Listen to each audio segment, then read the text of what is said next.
tardes, soy Alec Jordana desde Ciudad Modelo y me da muchísimo gusto darles la bienvenida a esta transmisión. El día de hoy contaremos con la presencia del ingeniero Andrés Farías, del maestro Rafael Sarmiento y del doctor Melitón Lozano, secretario de Educación del Estado de Puebla. Ellos tres nos hablarán de un tema sumamente importante en nuestro contexto de pandemia, la educación virtual. Así que quédense con nosotros, coméntenos, compártanos y vamos a conocer más de este evento. Bienvenidos.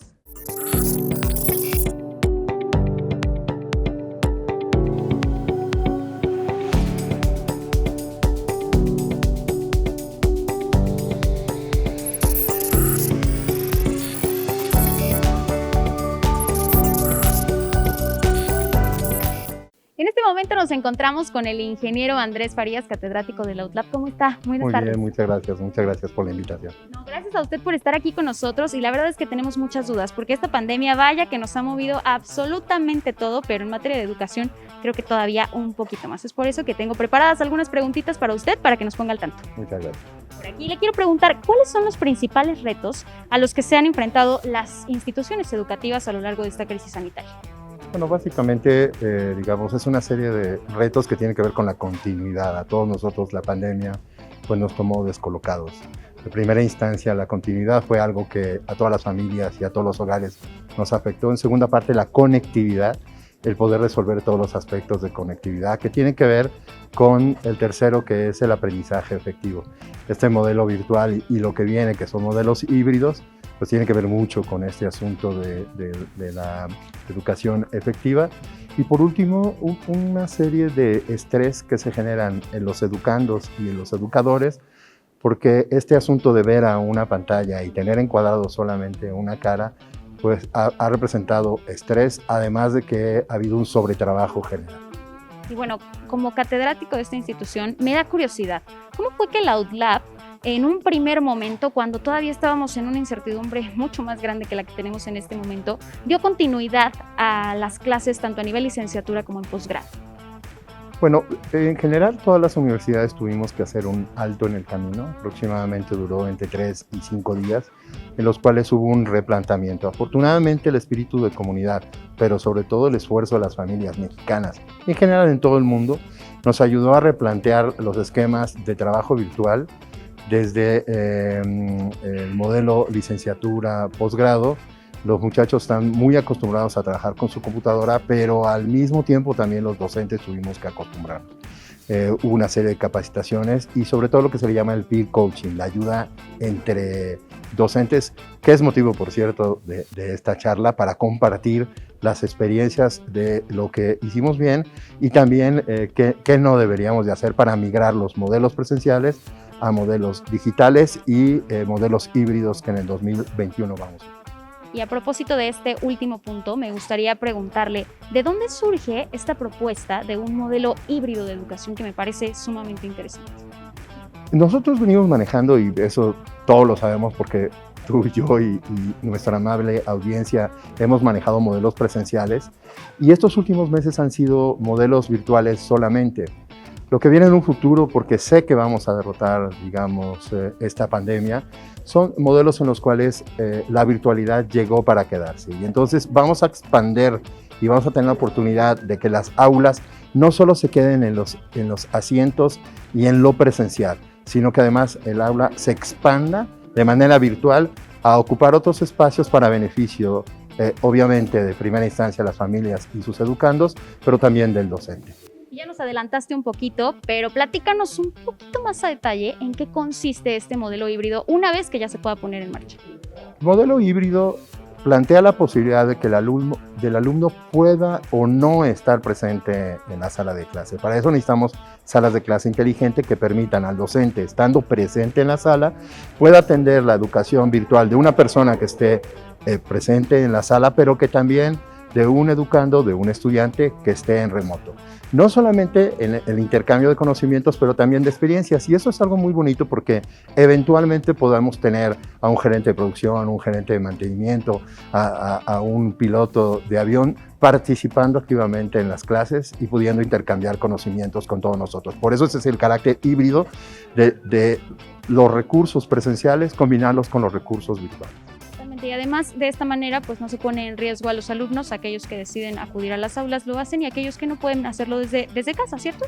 Y mantener una sana distancia Claro. que permita atender a cierto número de personas presenciales y a otro número de personas virtuales. Y sobre todo garantizando este tema de que te quedes en casa o vayas al aula, estás aprendiendo exactamente lo mismo. Me parece interesantísimo. Oye, quisiera preguntarte, porque sabemos que la UTLAP es una de las universidades pues, más grandes, más reconocidas y más bien posicionadas dentro de nuestro estado y en general creo que en todo nuestro país, pero ¿cómo es que podrían otras instituciones educativas de todos los niveles? Sé que probablemente sea más sencillo a nivel profesional, a nivel posgrado, pero en todos los niveles, ¿cómo podrían retomar este tipo de modelo híbrido?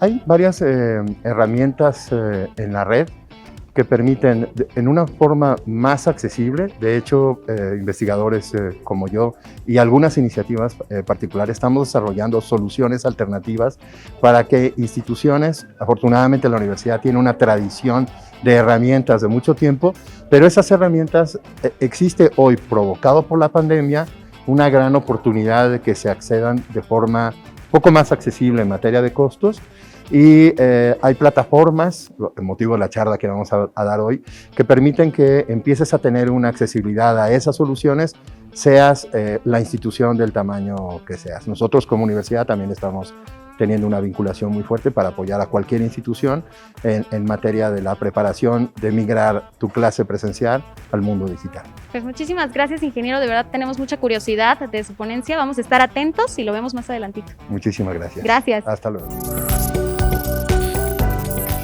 Y estamos con el maestro Rafa Sarmiento, coach en programación neurolingüística. ¿Cómo estás, Rafa? Qué gusto. Muy feliz, muy contento, mi estimada Ale.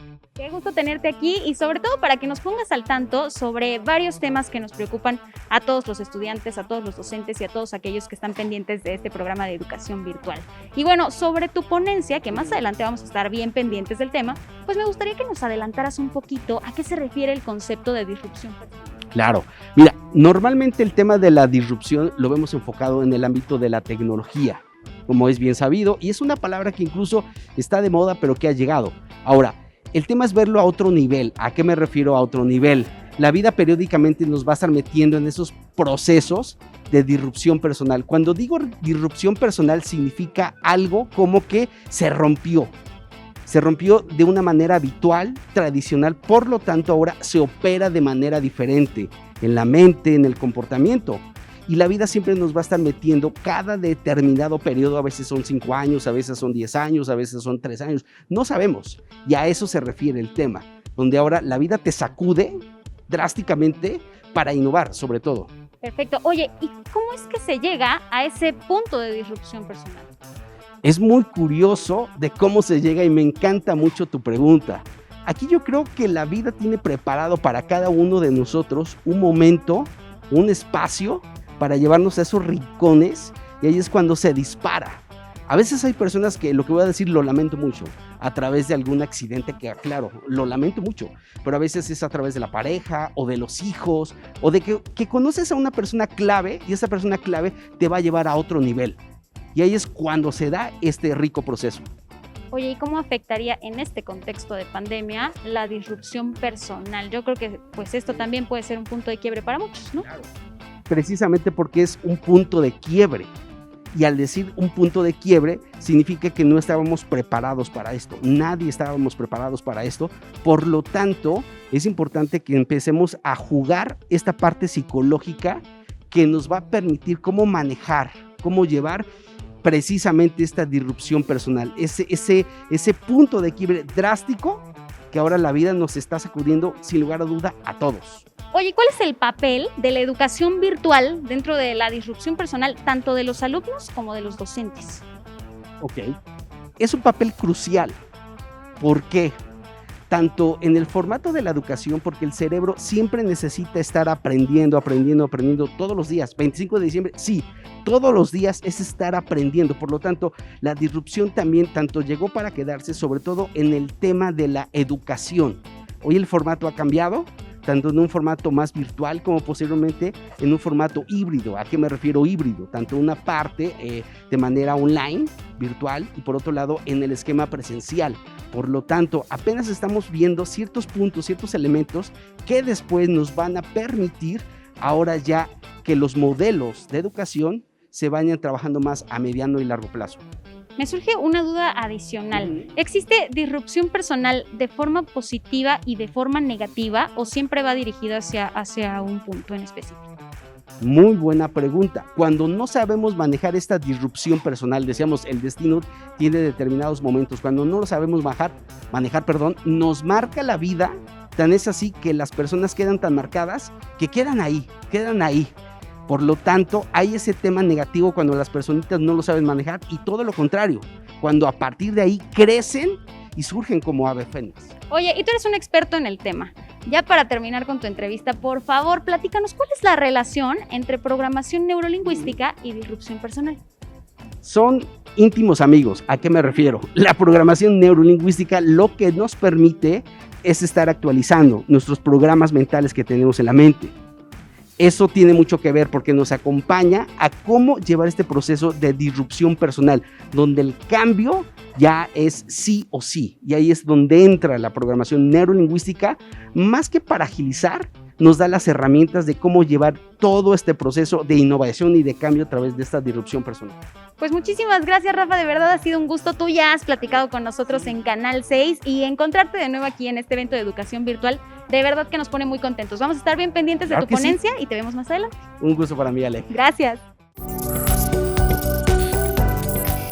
En este momento estamos con el doctor Melitón Lozano, quien es el secretario de Educación Pública y que hoy nos engalana su presencia en este evento de educación virtual. ¿Cómo está, secretario? Muy bien, muchas gracias. Aprecio la invitación. Muchas gracias por acompañarnos y bueno, tenemos muchos temas que platicar con usted, pero primero quiero preguntarle una cuestión, porque tomar clases no siempre es sinónimo de aprender. En este sentido, ¿cómo es que se está trabajando en garantizar el derecho a la educación para todos los estudiantes en Puebla? Claro que sí. Lo primero que quisiera afirmar es que la educación es un derecho. Por el hecho de haber nacido dentro de la especie humana, tenemos derechos humanos. Y el derecho fundamental es el derecho a la educación.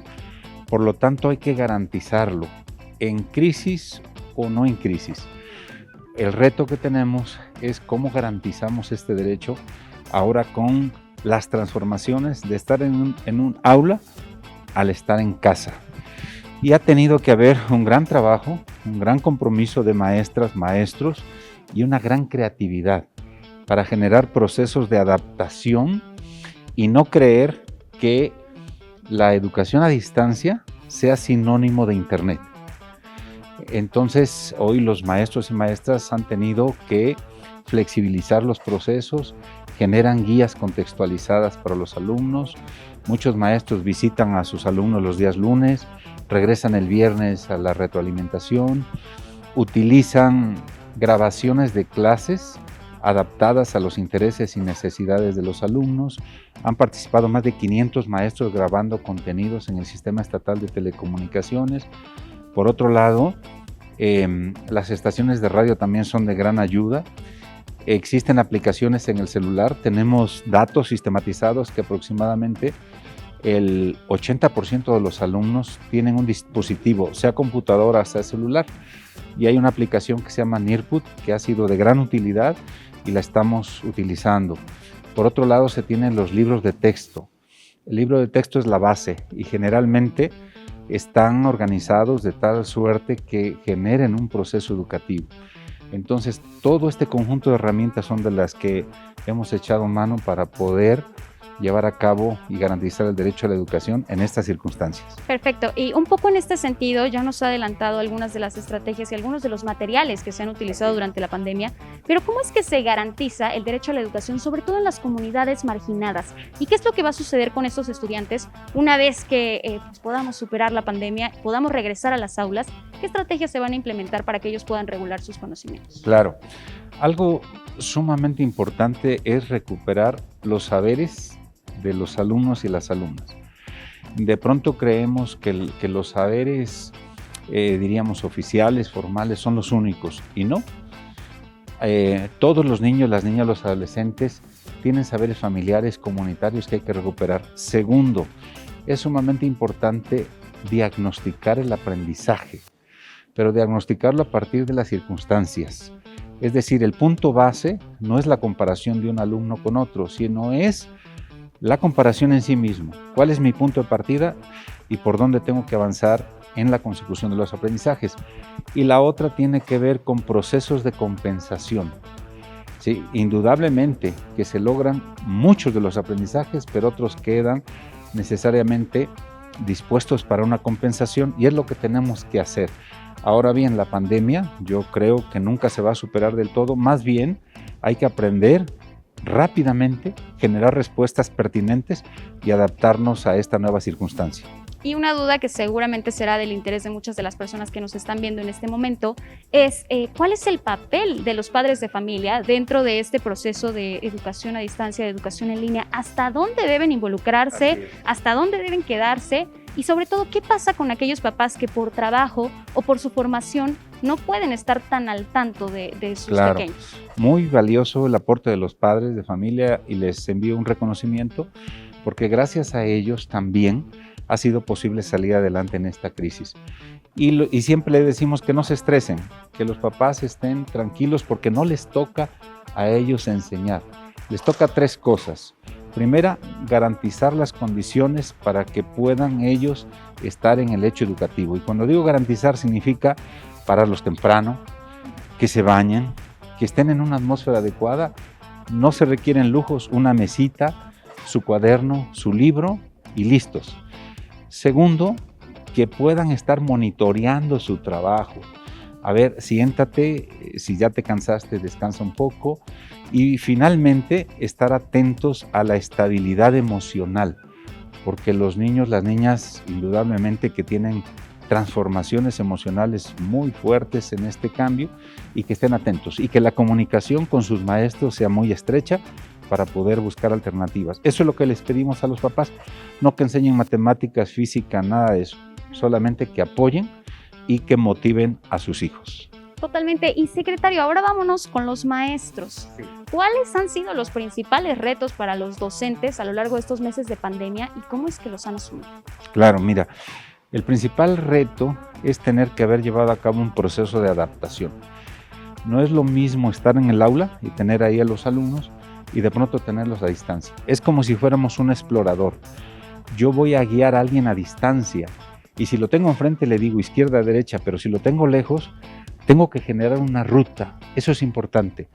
De pronto creemos que es trasladar el espacio del aula a la casa y que los alumnos, así como están 50 minutos frente al maestro, tienen que estar 50 minutos frente a la computadora. No es así. No debe ser así, sino que se tienen que generar adecuaciones. ¿Como cuáles? El trabajo sincrónico y asincrónico. Muchos alumnos podrán estar conectados, pero muchos otros no. Entonces los maestros y las maestras han tenido que generar contenidos de los cuales en cualquier momento se puede acceder. Existe un repositorio y los alumnos en su ritmo, en su tiempo, pueden acceder a estos contenidos y trabajarlos de manera independiente. Perfecto. Y una última pregunta, secretario. ¿Qué repercusiones podría tener el distanciamiento social tanto en los alumnos como en los docentes? Mira, a mí me parece que puede haber repercusiones positivas y negativas. Una repercusión positiva es la mayor convivencia con la familia. Existe mayor vínculo. Probablemente había distanciamiento y seguramente poca integración y poca convivencia. Ahora, a la fuerza, ha habido mayor convivencia entre padres, hermanos y muchas actividades están orientadas a la integración. Y tenemos testimonios donde los papás, los hermanos ayudan, colaboran. Por otro lado, existe principalmente incertidumbre. La necesidad del contacto es fundamental. Existe también un poco de depresión, estrés y la falta de certidumbre en el logro de los aprendizajes. Hay maestros que retroalimentan muy bien, pero otros por la dificultad no lo pueden hacer sistemáticamente y entonces el alumno dice, bueno, estoy logrando, no estoy logrando, ¿qué me falta? Porque en el aula tenía mayor certeza. Este tipo de sensaciones, de emociones, de sentimientos, de actitudes, las tenemos que ir identificando para que los maestros generen la compensación en el aprendizaje, tanto cognitivo como emocional, con todos los alumnos. Pues muchísimas gracias, secretario. De verdad que nos ha iluminado en muchas de las dudas que tiene nuestra audiencia y seguramente lo hará todavía más en su ponencia. Claro Vamos a que estar bien sí, con pendientes. todo gusto. Gracias. Muchísimas gracias. servirte. Continuamos con más.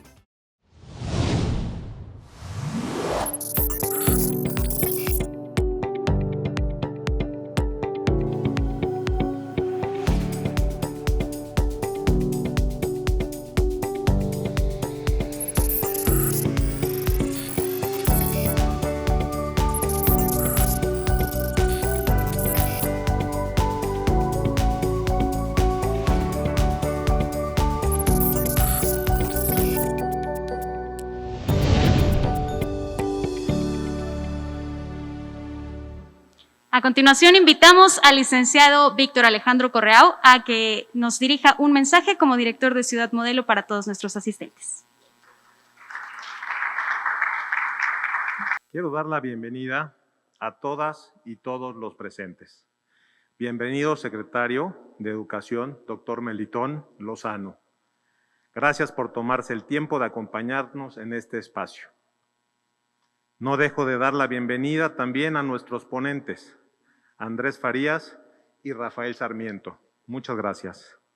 Es un gusto para mí recibirlos aquí en el Centro de Convenciones de Ciudad Modelo, su ciudad. Como sabemos, la evolución tecnológica no se detiene. Por ello es de suma importancia poner énfasis en cómo la educación se ha convertido en camino en nuestro estado. Las nuevas tecnologías de la información se han convertido en el motor que mueve el aprendizaje en todo nuestro país, en todo nuestro estado, desde tomar clases a distancia, de forma virtual y en línea podemos seguir trabajando por la educación y por el desarrollo académico de la región. Me siento muy orgulloso de saber que en esta ciudad, su ciudad modelo, contamos con instituciones académicas de alto nivel, que se han preocupado por formar y por la formación y acompañamiento de las y los alumnos que hoy en día están matriculados. Más de 1,900 alumnos activos continúan con su preparación académica, ahora por el momento a distancia.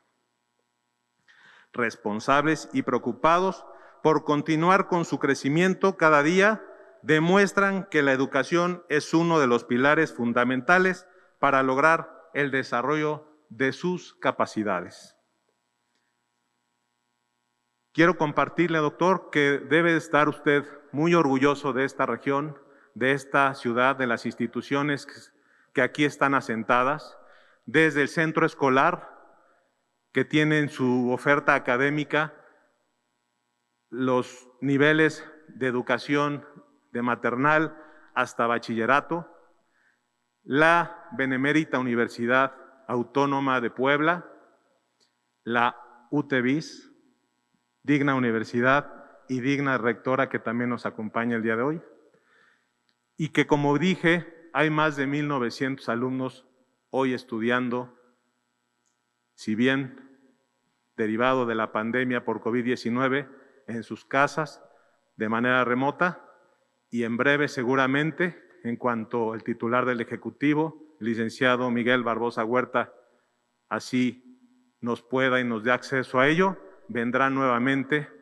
a causar alegrías y seguirse educando y seguirse preparando en estas instituciones. Sin más preámbulo, demos inicio a este ciclo de conferencias que seguramente nos abrirá un panorama y nos dará una guía de cómo seguir fomentando la educación con esta nueva normalidad. Sean todos y todas bienvenidos. Muchas gracias.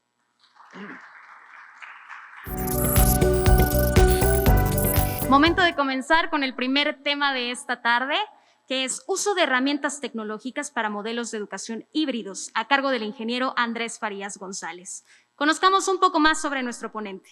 Ingeniero Andrés Farías González. Cuenta con estudios de Ingeniería Química Industrial por la Universidad de las Américas Puebla y una maestría en negocios con especialidad en planeación estratégica también en la UTLAP.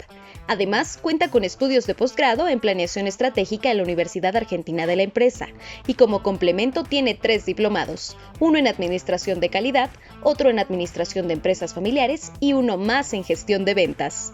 El ingeniero Farías ha acumulado una amplia experiencia durante 31 años de trabajo desempeñándose en diversas industrias y desde hace más de 20 años ha tenido la oportunidad de emprender de forma independiente y ser socio fundador de las empresas Talent Network, Talent Match e IPTT. Además, es miembro de los consejos de administración de ITG México y Salmi del Sureste. Actualmente es catedrático de tiempo parcial en la Escuela de Negocios y Economía de la Universidad de las Américas Puebla, y su principal objetivo profesional se focaliza en desarrollar y potencializar las competencias de los equipos en los que colabora, haciendo énfasis en el área de planeación estratégica, productividad y gestión. Muchas gracias por la invitación, un agradecimiento a la dirección de la ciudad de Modelo. He tenido oportunidad de venir varias veces y no me canso de admirar el proyecto. Doctor, muchas gracias por participar y por colaborar con el escenario, a Canal 6 por organizar este evento y a todos los compañeros docentes, muchas gracias por la invitación.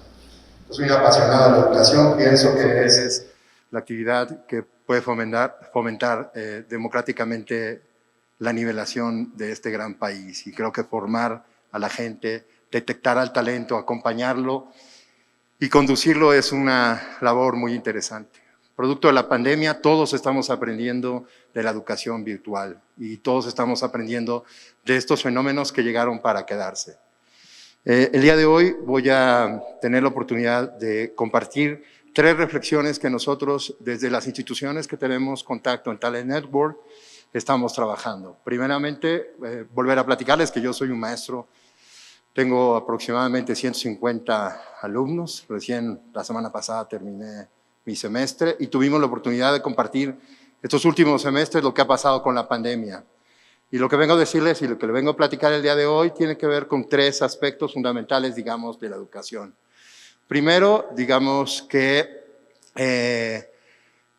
lo que quiero platicar con ustedes mis objetivos son, 1, explicarles cómo es que hemos hecho para mudar todos los fenómenos o todas las actividades que hacemos en clase a el espacio virtual y cómo nos estamos preparando para lo que viene, que es un modelo híbrido. Básicamente, tengo 3 objetivos para platicarles. Primero, académicamente, ¿qué es lo que una institución, a mi juicio, debe de hacer para moverse a los fenómenos virtuales? En segundo aspecto es, ¿qué es lo que puede hacer un profesor en su sala para poder organizar una sesión que tenga un aprovechamiento al máximo, pero que también sea entretenida, que sea divertida y que pueda resultar al que lo está escuchando, sea el nivel que sea, para que pueda tener un aprendizaje significativo?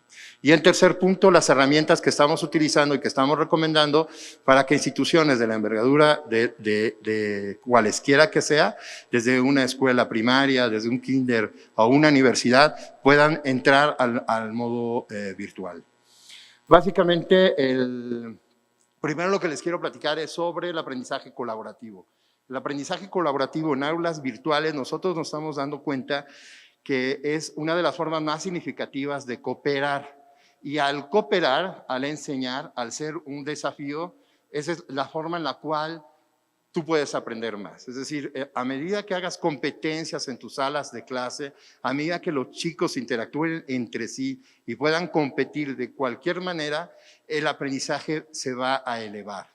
Esa forma de competir ahora tienes una ventaja y una desventaja. Cuando tienes a los chicos presentes, pues tú puedes tener un acercamiento que puede tener muchísima comunicación no verbal y darte cuenta cómo ellos están compitiendo y tú poder competir con ellos. El problema del Zoom y de cualquiera de las herramientas que ustedes mismos están utilizando es que prácticamente hoy estamos viendo solamente la cara, y eso si los chicos quieren prender su cámara. En la mayoría de las ocasiones normalmente no prenden su cámara, ¿no? Es muy difícil, causa mucho estrés. Para eso, pues tienes que tener una programación que tenga, digamos, la lógica más adecuada. Y eso es lo que les quiero platicar, de qué lógica tiene que ver con la preparación de tu clase. La comunicación en comunidades virtuales, pues básicamente se basa en un espacio virtual que tiene que promover tres cosas: una discusión, una reflexión y una toma de decisiones. La discusión puede ser desde un punto de vista, dependiendo del grado que estés enseñando, que puede ser desde el punto de vista de enfrentar dos opiniones o verdaderamente plantear un problema.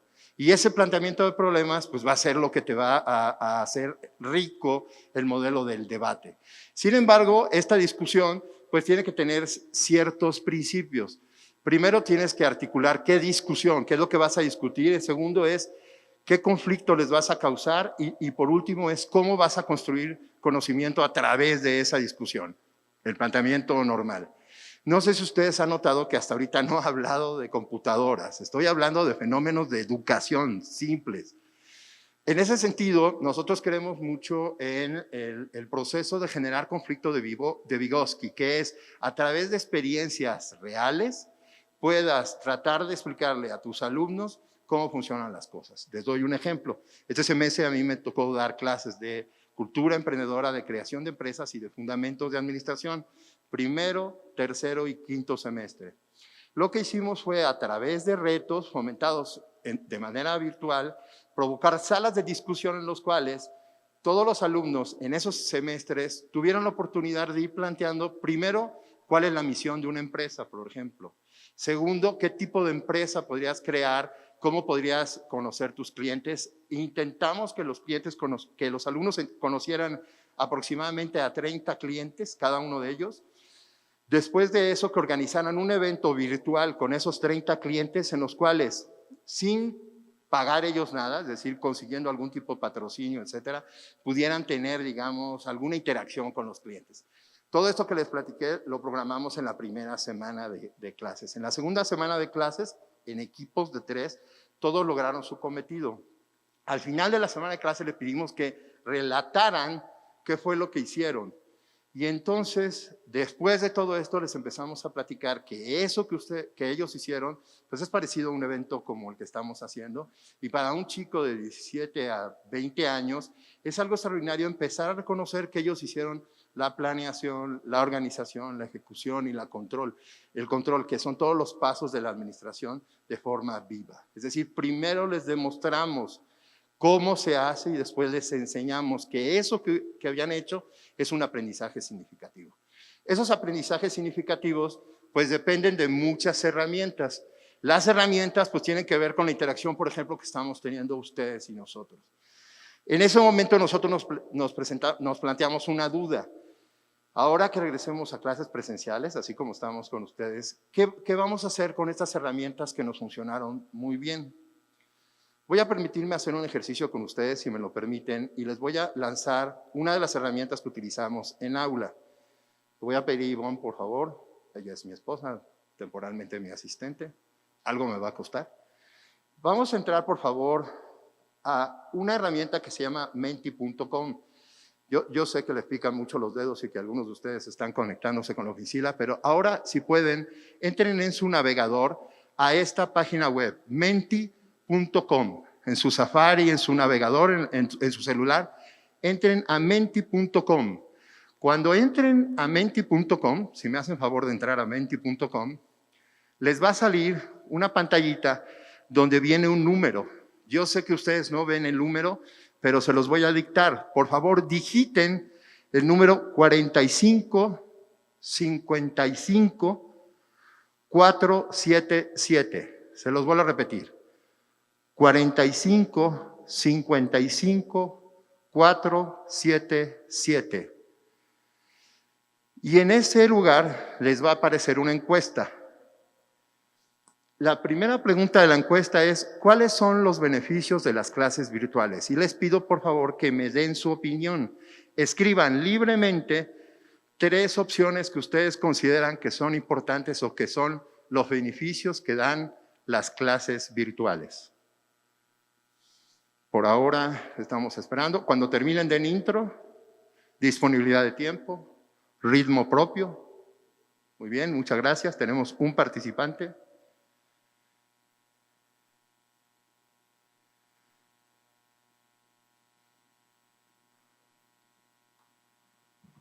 No sean tímidos. Pueden poner cualquier palabra que ustedes quieran. Para los que están entrando, perfecto. Uso de la tecnología, aprendizaje diferente, disponibilidad, adaptabilidad, democracia. Muy bien. Si se fijan, lo que estamos haciendo en este momento, aún presenciales, estamos interactuando ustedes y yo como docente, ustedes como educandos, en un proceso en el cual yo puedo hacer inclusive un estudio demográfico. Muchísimas gracias. Como efecto de ejemplo, voy a lanzarles una segunda pregunta. Por favor, Ivonne. La segunda pregunta es, ¿qué problemas detectas con las clases virtuales? Es decir, ¿qué es lo que tú consideras que es problemático en una clase virtual? Y es la misma dinámica, ustedes pueden anotar su respuesta. Si se fijan, esta herramienta nos permite, nosotros hemos hecho estudios en su momento hasta con 1000 personas, pero hemos hecho estudios online que nos han permitido conocer que efectivamente el problema número uno, el desafío, es la conectividad. El segundo tiene que ver con la continuidad del proceso educativo. Es decir, los chicos en muchos de los casos nos dijeron y nos retroalimentan que sienten que no están aprendiendo nada, que es igual que ver la televisión. Entonces, ahí tuvimos que hacer un alto en el camino para ver cómo replantábamos eso, cómo solucionábamos eso. Falta de recursos, no preparación, falta de colaboración, falta de empatía. Y la última pregunta es la siguiente, por favor, Ivonne. ¿Qué herramientas virtuales conocen ustedes? Por ejemplo, una que ya conocen es esta, se llama Menti. Y esta es gratis, la pueden utilizar en cualquier, a distancia o presencial. Pero déjenme les avanzo en lo que van ustedes contestando, que hay herramientas que te permiten conocer la opinión del alumno, conocer durante la clase cuántas veces opinó, cuántas veces levantó la mano, cuánto tiempo efectivamente estuvo viendo el material de clase. De hecho, yo me sorprendí, algunas herramientas a este semestre te permiten saber cuántas veces, aplicando en un examen, si lo está haciendo en una computadora, estuvo viendo la pantalla o no. Es decir, no sé cómo les fue a ustedes, pero yo sí sabía usar bastante bien mis acordeones, ahora no, la computadora te va a calcular si tú estás viendo la pantalla o puedes voltearse. Ese es en Blackboard se llama Respondus Lockdown Browser. Y el monitor a los chicos puede revisar sus pupilas en dónde están enfocando. Este uso de la tecnología, muchísimas gracias. Zoom, Google, Ultranet, Padlet, Classroom, etc. Lo que les quiero decir que ahora, en los procesos virtuales, no sé si se hubieran dado cuenta que si yo estuviera en una sala normal, les hubiera pedido que pasaran al pizarrón y que escribieran, no hubiera tenido la oportunidad de casi conocer la opinión de todos ustedes. Lo que les quiero decir es que las herramientas virtuales vienen al aula para que los nuevos modelos híbridos permitan al profesor conocer cosas que antes no podía conocer. La virtualidad entonces no es, digamos, el objetivo. El objetivo es seguir pensando que estamos en una sala de clases. Cada vez que tenemos un contacto con grupos docentes y les recordamos sus clases en la normal, les volvemos a explicar que educar seguirá siendo un proceso muy similar al que aprendimos todos nosotros los docentes. El secreto es cómo utilizar las herramientas virtuales para beneficio de los educandos, pero también para facilitar la vida del docente. En ese sentido, por favor, Ivonne, gracias. Nosotros empezamos a identificar cuáles son los procesos pensantes que tenemos que, digamos, llevar a cabo, sobre todo en materia del aula. Y voy a hacer un pequeño repaso, yo sé que ustedes todos lo saben, pero esa es la taxonomía solo de Biggs, que va desde los chicos en primaria que están memorizando, los chicos que empiezan a aprender, por ejemplo, el sistema digestivo, ¿se acuerdan? La boca, el estómago, los intestinos, es Este es un proceso en el cual identifico y realizo unidireccionalmente las cosas.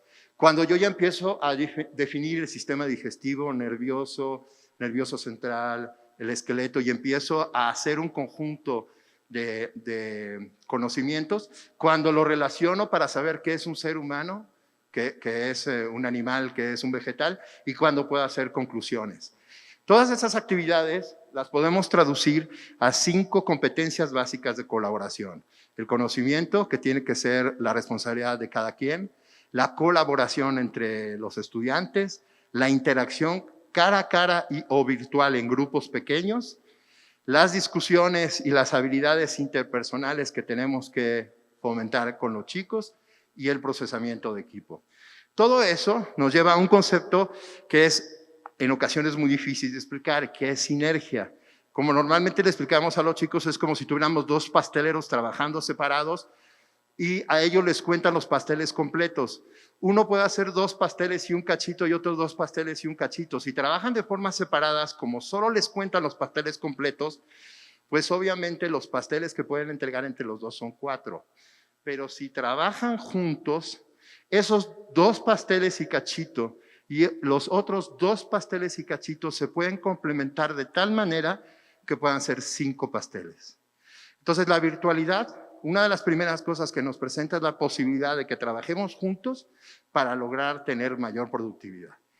En ese sentido, y no los quiero aburrir, esta es una parte indispensable que es la planeación de las clases didácticas. Lo primero que hay que hacer es una escaleta de contenidos, como si fuéramos a producir realmente este evento, donde tenemos un guión y tenemos los objetivos, las competencias que queremos lograr, el sílabus, la forma en que voy a calificar, el libro de texto y todas las actividades que tengo que hacer. Y eso nos va a permitir, durante todas las sesiones de mi semestre, saber exactamente qué le quiero enseñar a cada uno de los chicos y cuál es la actividad principal. Y en cada sesión, por minuto, yo puedo determinar qué es lo que tengo que hacer. Pero en muchas ocasiones yo he visto que en algunos docentes confunden la virtualidad con jugar. Y recuerden que la función principal es enseñar. Entonces, en ese caso, nosotros recomendamos que la planeación de las clases lleve una cierta secuencia que esté enfocada a la formación del reto que les había comentado.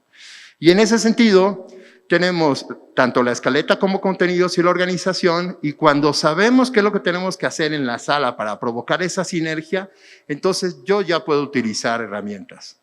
Nosotros las 2 herramientas que más utilizamos son Blackboard y el Google Classroom, que es básicamente lo que estamos haciendo todos. Pero sobre todo, por cierto, esta presentación la dejo para quien quiera, les vamos a dejar nuestros datos de contactos. Aquí les sugiero 22 plataformas. Existen más de 60 plataformas validadas por nosotros en las cuales no necesitas pagar lo que te paga una franquicia de Blackboard, porque no todo el mundo y todas las instituciones tienen la posibilidad de pagarlo. Por otro lado, tenemos herramientas para videoconferencias, que ustedes las conocen muy bien, sobre todo las internas de Google Classroom, que utiliza Meet, que es la que más recomiendo.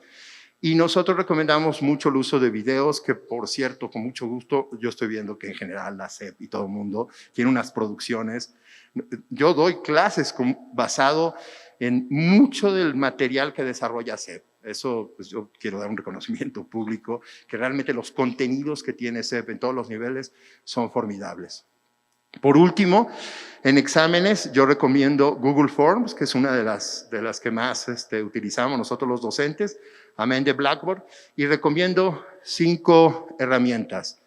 No voy a hacer una demostración por el tiempo, pero la primera tiene que ver con Mentimeter, que es la oportunidad que tú tienes de interactuar con los muchachos. La segunda es Kahoot, no sé si alguno conozca Kahoot, pero es la oportunidad de hacer competencias divertidas y dinámicas con los chicos, para las mismas competencias que hacíamos antes, hacerlas virtuales. Padlet, que son pizarrones virtuales en los cuales tú puedes pasar al pizarrón a los chicos. Les vuelvo a insistir, nosotros, por ejemplo, ahora que estuvimos revisando con los chicos sus comportamientos, se quedaron sorprendidos, igual que nosotros, que muchos de estos robots les califican, por ejemplo, cuántas veces levantaron la mano durante el semestre, cuántas veces participaron abriendo su micrófono, cosa que un maestro en clases presenciales no puede contabilizar. En este caso, los robots ayudan. Para administración de tiempo, el online stopwatch y lo que es Pomodoros. Básicamente, estas son las herramientas, el Padlet, el Kahoot y redes sociales. En este caso, yo te recomiendo que no te pelees con las redes sociales, sino que las uses como un elemento que te permita llegar más fácilmente con los chicos. Les dejo aquí para explorar más de 50 herramientas que son completamente gratis y que te pueden ayudar en el salón de clases. Quien quiera que podamos ayudarles, tenemos en Talent Match una asociación que hacemos muchísimo peer coaching, muchísimo apoyo de docente-docente. Y la reflexión mía es que la mejor manera de aplicar herramientas es usarlas. Realmente, si todos añoramos la forma en la cual yo dicto un curso y los alumnos tienen que aprender, no digo que eso sea mal. Lo que estoy diciendo es que tú dictes tu curso, pero que además generes conflicto, generes polémica, generes exámenes y generes una retroalimentación con los chicos. Básicamente, esta es la bibliografía, digamos, de la presentación que le estoy haciendo y les recuerdo 3 fases entonces para llegar a modelos virtuales. El número 1 es definir los objetivos en los cuales tú vas a provocar una interacción rica con los estudiantes, qué es lo que quieres enseñar. El número 2 es cómo vas a estructurar tu clase y eso, como número 3, te va a permitir usar las herramientas. La advertencia o la preocupación que yo tengo es que en la virtualidad todos nos lanzamos a utilizar herramientas y no todas las herramientas, digamos, no hay ninguna herramienta que sea mala, pero el usar solo la herramienta sin definir claramente cuál es tu objetivo y hacia dónde quieres llegar con los chicos, eso es lo que verdaderamente te va a dar la educación. En esencia, es regresar al principio de preocuparte con los alumnos y hacerles de forma más vívida que tu salón de clases sea un paraíso. Porque hoy no lo sabemos, pero con este asunto de que la virtualidad invadió las casas, les dejo la reflexión de que muchos de nuestros alumnos, el mejor lugar, el mejor momento puede ser tu clase. Muchas gracias.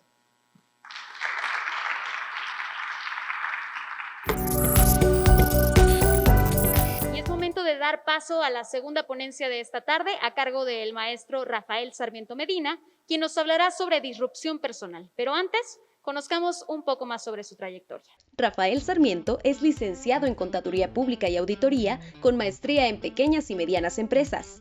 Además, es trainer en Programación Neurolingüística y Neurosemántica con diversas certificaciones nacionales e internacionales. Es comentarista en televisión en temas de neurosemántica, coaching y programación neurolingüística. Ha ejecutado programas en entrenamiento para la productividad de líderes y sus equipos para empresas como FEMSA, Oggy Jeans, Universidad de las Américas Puebla y Grupo Modelo. Entre 2014 y 2019 fue Team Coach y preparador mental del equipo Logos WAP y cuenta con más de 100 generaciones entrenando certificaciones para líderes y emprendedores en el tema de coaching, programación neurolingüística y neurosemántica en México y Centroamérica. Ok, muy buenas tardes. Me siento muy bendecido de estar esta tarde con ustedes. Como bien comentaba mi estimada Alej, mi nombre es Rafa Sarmiento. Por más de una década me he dedicado precisamente a acompañar a los líderes, a sus equipos, entrar en su cabecita para reventar muchas cosas como miedos, temores, inseguridades, tanto en empresas transnacionales como comentó, así como también nuestras queridas pymes. Mi trabajo es muy sencillo. ¿Cuál es mi trabajo, Rafael? Te estarás cuestionando. Mi trabajo es que vivas sin tanto drama. Sin tanto drama ahí contigo, y eso es lo que pretendo. Pero independientemente de eso, de lo que hago desde en su momento con Lobos WAP, desde Ricardo Baliño, Rafa Puente, Paco Palencia, etcétera, si hay algo que me motiva es dejar este mundo diferente. ¿Por qué? Porque yo parto de una filosofía: quien no suma, resta. Y ahí es a donde quiero que tú te estés preguntando. ¿Hoy estaré sumando o estaré restando con mi familia, tu primer equipo? ¿Hoy estaré sumando o estaré restando con mi equipo de trabajo? Porque el mundo está un poquito complicado y eso es lo que me levanta todas las mañanas, más que estar frente a un foro, sí es muy bonito frente a una cámara, micrófonos importantes como este, también es poder sumar a cada uno de nuestros queridos jóvenes y a eso nos dedicamos. ¿Cuál es el objetivo? Precisamente aprender alguna palabrita que al parecer llegó para quedarse, no lo sabemos, que se llama disrupción, pero ahora desde otra mirada, disrupción personal. Pero sobre todo será unos minutos de aprendizaje. ¿Por qué aprendizaje, Rafael? Porque en la medida que dejas de aprender, dejas de crecer. Y cuando dejas de crecer, empiezas a envejecer. Y preocúpate si hoy llegas a tu casa y no aprendiste algo, porque ese día estás poniendo tu cerebro en una jubilación mental. Y eso es bastante grave, sobre todo más para nuestros queridos jóvenes que están ahí viéndonos desde su propia casa. El cerebro naturalmente, como bien decía mi querido amigo antes de tu servidor que estuvo exponiendo, el cerebro necesita constantemente estar aprendiendo y reaprendiendo, porque esa es una de las principales habilidades que nos depara precisamente este futuro cercano. Y yo les pediría a toda la audiencia que nos está viendo ahí en su casa, su dispositivo móvil o laptop, en donde sea, que saquen una libreta, porque tanto el cerebro aprende a través de escuchar a alguien, como también cuando apunta algo.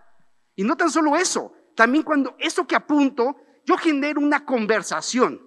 Más allá de que los coaches somos especialistas en generar conversaciones, la vida es rica también dentro de esas propias conversaciones, ante sobre todo esta disrupción personal que estamos atravesando en esta crisis. Pero quiero dar un paso atrás. Quiero que te imagines hace un año, diciembre de 2019, ahí en tu casa, esperando la Navidad, los regalos, el aguinaldo, y por ahí a lo lejos se veía un virus venir, que decíamos, no va a llegar, o si llega, pues lo controlamos, compadre. Pero aquí en México, pues cómo no, y empezaron a surgir memes. Y recuerda alguna de esas memes típicas que te llegaban y lo seguías reenviando. Y llegó por ahí enero, febrero y marzo, y precisamente la SEP, a través de nuestro secretario, es regresen a casa, pónganse ahí. Y ese tema de estar ahí en casa, precisamente nos metió en muchos puntos como este, como una crisis. ¿Por qué? Porque tanto no estábamos acondicionados para estar conviviendo, y te pongo un pequeño ejemplo. Cuando yo veía esa ola venir, dije, va a haber muchos divorcios. Y por ahí hice un en vivo. Quien me quiera seguir en redes sociales me encuentras como Rafa Sarmiento. Y hice un en vivo donde el título está tentador, ¿eh? Esta pandemia, ¿qué tendrá más? ¿Divorcios o hijos? ¿Tú qué crees? ¿Qué tendremos más, divorcios o más bebés? ¿Qué tendremos más? Y efectivamente, porque nos metió en una crisis. ¿Y qué significa crisis? Que no estábamos preparados para el cambio. Tan sencillo. Como tal, tanto no estábamos preparados para estar ahí en casa y pensábamos que íbamos a regresar en próximos meses. Pero por otro lado, también recuerda, la vida te va a estar metiendo en crisis cada cierto periodo. Mi penúltima crisis fue en el 2011. Estuve a punto de morir. Tenía ni más ni menos que 2000 de triglicéridos. Es decir, tenía tole en las venas. Afortunadamente estoy aquí para contarlo. Fue mi penúltima crisis. Hoy estoy pasando otra crisis. Otra crisis donde me estoy enfrentando conmigo mismo. Y así yo le pediría a toda la gente que nos está viendo, aparte de esta rica audiencia que estamos generando una conversación, un diálogo, que también vayas pensando en eso. La vida, cada cierto periodo, te va a estar metiendo en crisis. Y de eso se trata. Y de eso se trata, de estar viviendo esas crisis. Crisis de niño a adolescente. De adolescente a joven. Y sobre todo que a veces nos cuesta tanto trabajo voltear hacia el pasado. Y lo primero que decimos como jóvenes, mis papás. Cuando yo digo que tus papás ya hicieron lo mejor. ¿Qué fue lo mejor? Hacer el amor. De ahí vienes tú.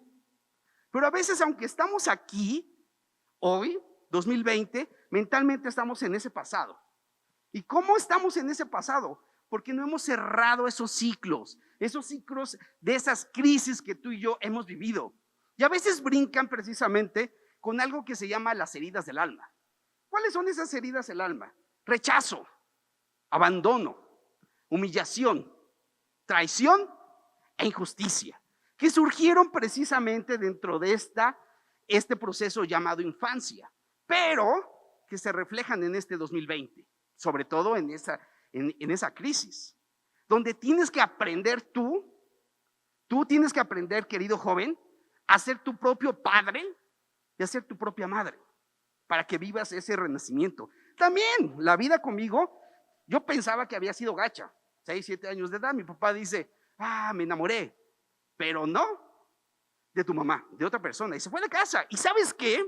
Fue lo mejor tener esa crisis, porque gracias a mi padre, que seguramente va a estar viendo este lunes el video, hoy estoy acá. Si no hubiera sido por mi señor padre, créanme que no, y cuando lo vean, díganle, pues gracias, porque pues, no sé si su hijo sea bueno o no, pero le echo muchas ganas.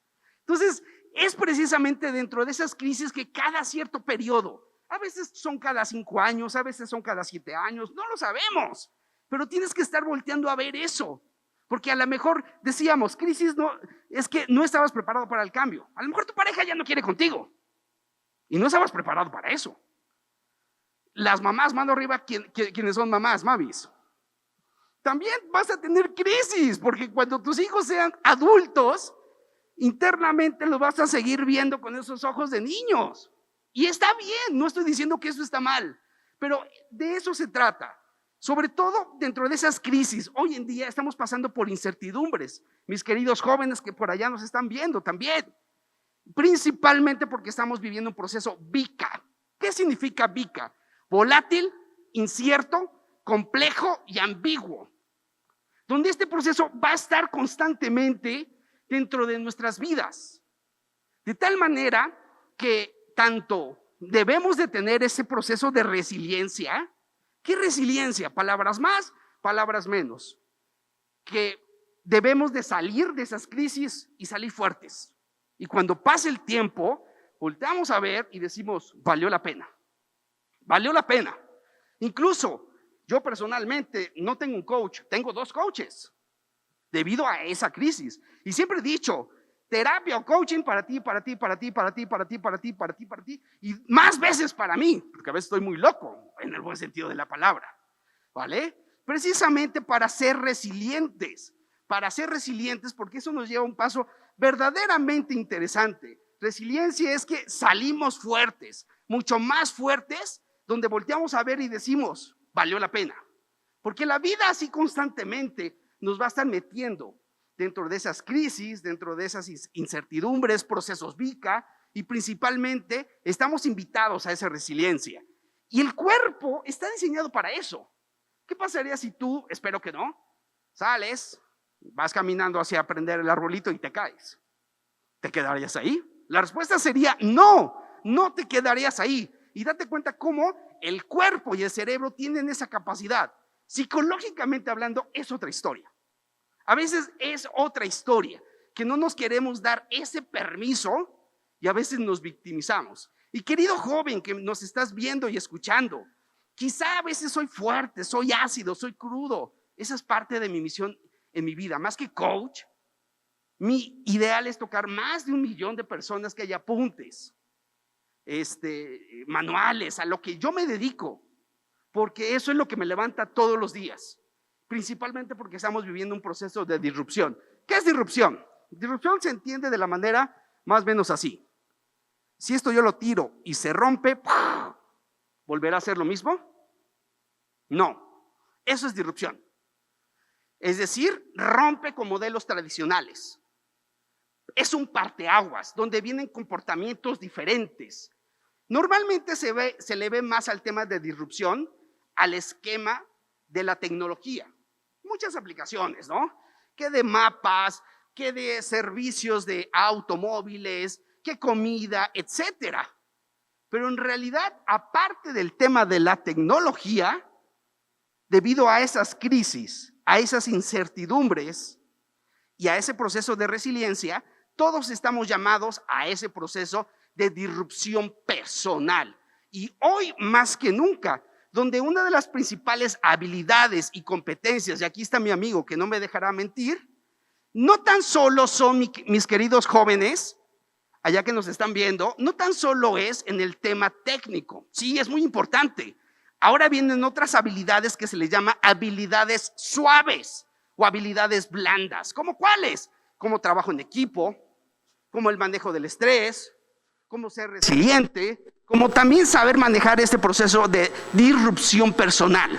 A mí en lo personal, 2011 que yo te comentaba, me metió en ese proceso de disrupción personal, donde la vida me confrontó. Claro, tanto exceso de trabajo, tanto viaje, porque esto yo lo amo, estar aquí, más que un micrófono, sí, está padre. Mi ego dice, ay, está bonito. Rafa, sales a cuadros, sales a la calle, la gente te reconoce, pero el baile no va por ahí, lo entendí, y tuve que caer en un hospital a punto de morir. Espero que no sea tu caso.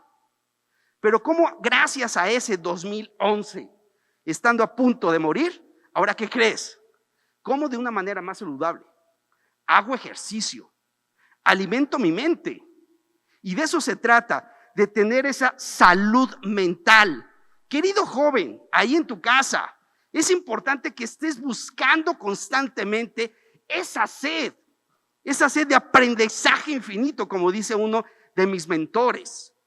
Esa sed de estar constantemente aprendiendo, reaprendiendo e innovando en este punto de disrupción personal, donde ahora ya vienen algoritmos, ahora ya viene la data y tantas cosas más que a veces me gusta y a veces me espanta y a la vez estoy fascinado, como los autos autónomos. Fíjense, estamos en esta ciudad modelo muy bonita, muy rico, etcétera. Yo lo que daría por tener un auto autónomo aquí a unos metros, donde yo no manejo. Y eso va a ser en un par de años, estamos aquí muy cerca de Audi. Entonces, insisto, disrupción significa que algo se rompió y ya no va a ser lo mismo. Y que te vayas cuestionando para que tú misma y tú mismo te atrevas a vivir ese proceso. No va a ser fácil como tal. ¿Por qué? Porque ese proceso de cambio, de disrupción, te va a meter estrés. Y a veces creemos que el estrés es algo malo. Y no, el cerebro naturalmente está facultado para generar estrés. Te platico algo rápido, brevemente, una pequeña historia. Veníamos ya pasando la caseta y al parecer nos querían asaltar. ¿Me dio estrés? Claro. Y gracias al estrés me dio esa alerta. Y esa alerta que me dio la gasolina para salir sano y salvo con mi camarógrafo que por ahí anda. ¿Vale? Entonces, hay un estrés positivo que se llama eustrés y un estrés negativo que se llama distrés. El tema es que tú, querido joven, sepas cómo manejar ese estrés positivo para que no andes como yo a mis 45 años estresándome casi de todo. Y a veces nos da temores, inseguridades y miedos, muchos miedos.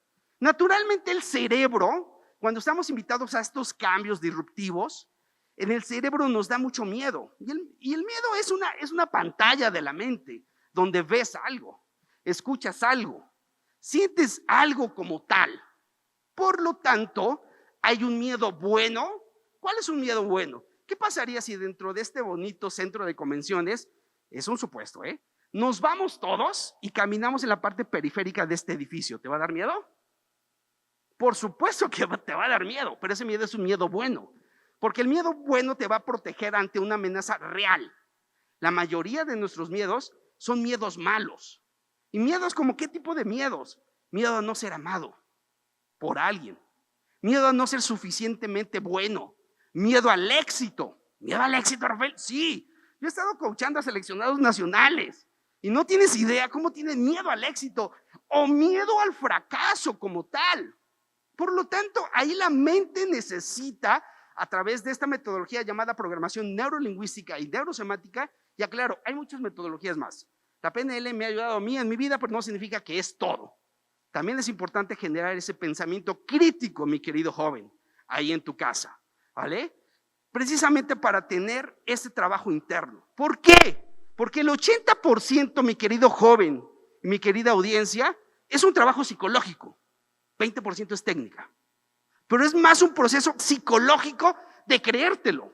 Te decía yo, estar coachando a estos personajes, tanto públicos como de la política, como empresarial, como de alto rendimiento, ese es el juego. Y el cerebro ya se encarga a través del sistema nervioso a estar ejecutando dentro de esa parte inconsciente. Esa es parte de mi trabajo. reventarte tus miedos, esos temores y esas inseguridades, que hoy más que nunca necesitamos estar dentro de ese juego. 80% psicología. ¿Por qué? Porque es muy sencillo. La mente humana funciona como un teléfono inteligente. Dentro de ese teléfono inteligente tenemos aplicaciones. Es un ejemplo muy bobo. ¿Qué pasa si una aplicación, ejemplo Facebook, tú no la actualizas? Se pone obsoleta, se pone lenta. Lo mismo es la mente. Y esas aplicaciones son precisamente creencias y significados. El cerebro naturalmente genera esas creencias y ese significado. Yo les pediría allí a nuestra querida audiencia que nos pudiera compartir lo primero que te venga a tu mente, igual para los que estamos acá. Cuando escuchas la palabra COVID, ¿qué significados te vienen a tu mente? No lo que te gustaría. ¿Qué significa COVID? Y ese es el trabajo personal que tienes que hacer en este proceso de disrupción personal, a generar significados más ricos y más intensos dentro de tu propia vida. Pero también estar viviendo desde hacer y tener. A veces nos quedemos mal acostumbrados a que creemos, queridos jóvenes, y creemos que la vida se trata de hacer, productividad, y tener, lo cual no es malo. No estoy diciendo que eso sea malo, pero como cualquier cosa en la vida nos va a pedir un equilibrio. ¿Cuál es ese equilibrio? El ser, esa razón de ser. Yo te preguntaría a ti, querida audiencia, y allá a nuestros queridos jóvenes que nos están viendo y escuchando, ¿cuál es esa razón de ser? ¿Cuál es esa motivación interna que te levanta todos los días? Yo ya te compartí la mía. Al menos por estos poquitos años que más adelante es tocar la vida de por lo menos 1 millón de personas, donde haya apuntes, donde haya manuales. No sé si en algún momento escriban algún libro, no lo sé. Y es eso, hacerte reflexionar y darte herramientas para que vivas sin tanto drama. Porque cuando yo muera, quiero que diga ahí en mi tumba, la persona que hizo todo lo posible por dejar este mundo diferente. Yo te preguntaría a ti, y a la gente que nos está viendo, escribe tu epitafio. ¿Qué quieres que diga tu epitafio? Tiene momentos de reflexión de Navidad, son muy bonitos, pero también es un momento de llevar la vida a otro nivel.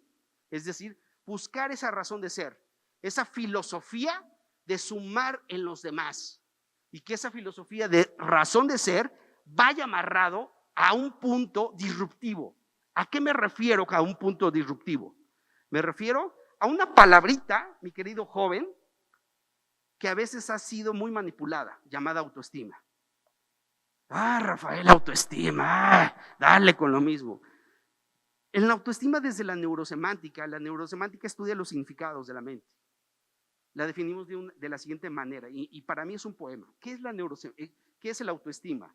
Es el amor incondicional que solo tú te puedes dar. Repito, es el amor incondicional. Es decir, que tú no pones condiciones. Por ejemplo, en mi caso, 1.59, así estoy bien, me la paso bien. Y yo aprendí hasta aceptar mi 1.59, que tengo mis mejillas. Padrísimo. Ahora veo al espejo y me encanto. Por eso yo te reto. Cuando te pares frente al espejo, ¿te gusta lo que ves frente al espejo? ¿O le gritas a Dios, Dios, que devuelvan las entradas? Porque de ser así, necesitas generar ese músculo llamado autoestima. Nadie nace con una autoestima alta y nadie nace con una autoestima baja. Por eso repito, la autoestima es el amor incondicional, es decir, que no tiene condiciones. Como eres, así está el estuche, yo le llamo. Así, mi querido joven, ámate, cabrón, ámate, abrázate. Nadie te va a abrazar más rico, más chido, más bonito que tú. Repito, es el amor incondicional. No hay una condición en lo que tienes o en lo que haces. Es decir, a lo mejor hoy me puedo estar equivocando como speaker, pero yo valgo. Así tú también. A lo mejor hoy, no sé, tu jefe te regañó, las cosas te salieron mal, pero tú vales. Por lo tanto, no relaciones tu autoestima a tus teneres y tus haceres. Sepáralos de ahí. Sí, hay áreas de oportunidad que tienes que trabajar, mi querido joven y mi querida audiencia. Pero repito, es el amor incondicional, no hay una condición, Y la otra parte me encanta, y con esa quiero cerrar, que solo tú te puedes dar. Solo tú te puedes dar. Es decir, no lo vas a recibir de nadie más. No me andes buscando autoestima con los hijos. No me andes buscando autoestima en tener cosas, porque si tienes cosas, hay más vacíos y más huecos. Y queridos chavos, qué buena onda que un loco como yo te viene a hablar de autoestima. Porque si esa información yo la hubiera escuchado, yo soy egresado del Centro Escolar Niños Héroes de Chapultepec, a mucho orgullo. Si un vato como yo me hubiera dado esta ponencia, créeme que no sé qué hubiera pasado. Porque mi trabajo es ese, meterte ideas y generarte conversaciones para reventar tanta cosa buena, positiva que hay en ti. Y espero que te la estés pasando bien. Y quiero cerrar ya por último con esa frase de uno de mis mentores. Y yo te sugiero también, jóvenes, y los que estamos aquí, que también estamos jóvenes, en tu vida también ten a un mentor. ¿Por qué? Porque un mentor ya llegó donde tú quieres llegar. Ya llegó, ya tiene cana. Yo digo de broma, ya hasta se divorció, cabrón. Ya te va a ahorrar muchas cosas. Y también ten a un coach o a un psicólogo para estar quitando todo esto. Y ese es uno de mis grandes mentores, en paz descanse, el doctor Bert Hellinger. Con eso quiero acabar. La vida se trata de vivir y de ayudar a vivir. Bert Hellinger. Muchísimas gracias. No sé si haya preguntas y aquí dejo para que me sigan en redes sociales.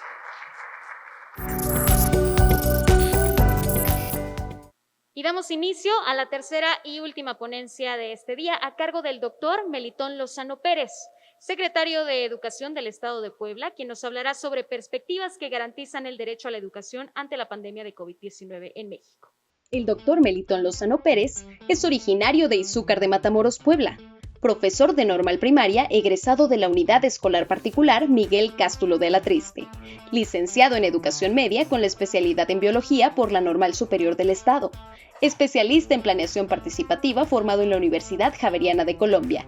Cuenta con una maestría en Investigación Educativa por la Universidad Iberoamericana y un doctorado en Educación avalado por la Universidad Iberoamericana y el ITESO de Guadalajara.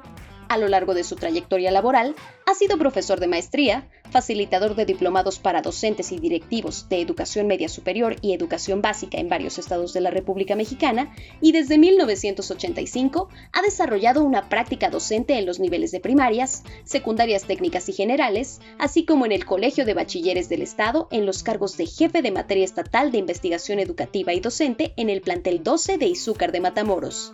También ha participado desde 1990 como asesor de juventud en espacios de educación no formal en México y en América Latina. En el servicio público, se ha desempeñado como presidente municipal de Izúcar de Matamoros y como diputado local del 2008 al 2011, además de su actual cargo al frente de la Secretaría de Educación Pública del Estado.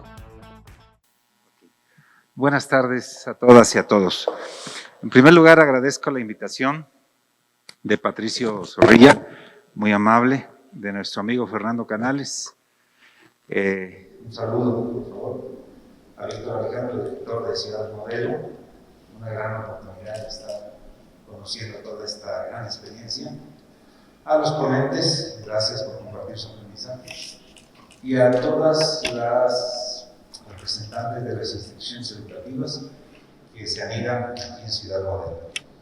Voy a compartirles algunas ideas. Bueno, le hemos titulado Perspectivas que garantizan el derecho a la educación ante la pandemia COVID-19 en México. Miren, los seres humanos, por el hecho de haber nacido humanos, tenemos derechos. Y uno de los derechos fundamentales es el de la educación. Por lo tanto, es fundamental garantizar este derecho. Cuando se le garantiza a una persona, estamos posibilitando su desarrollo integral, que pueda transitar por este mundo feliz, y pueda transitar por este mundo plenamente.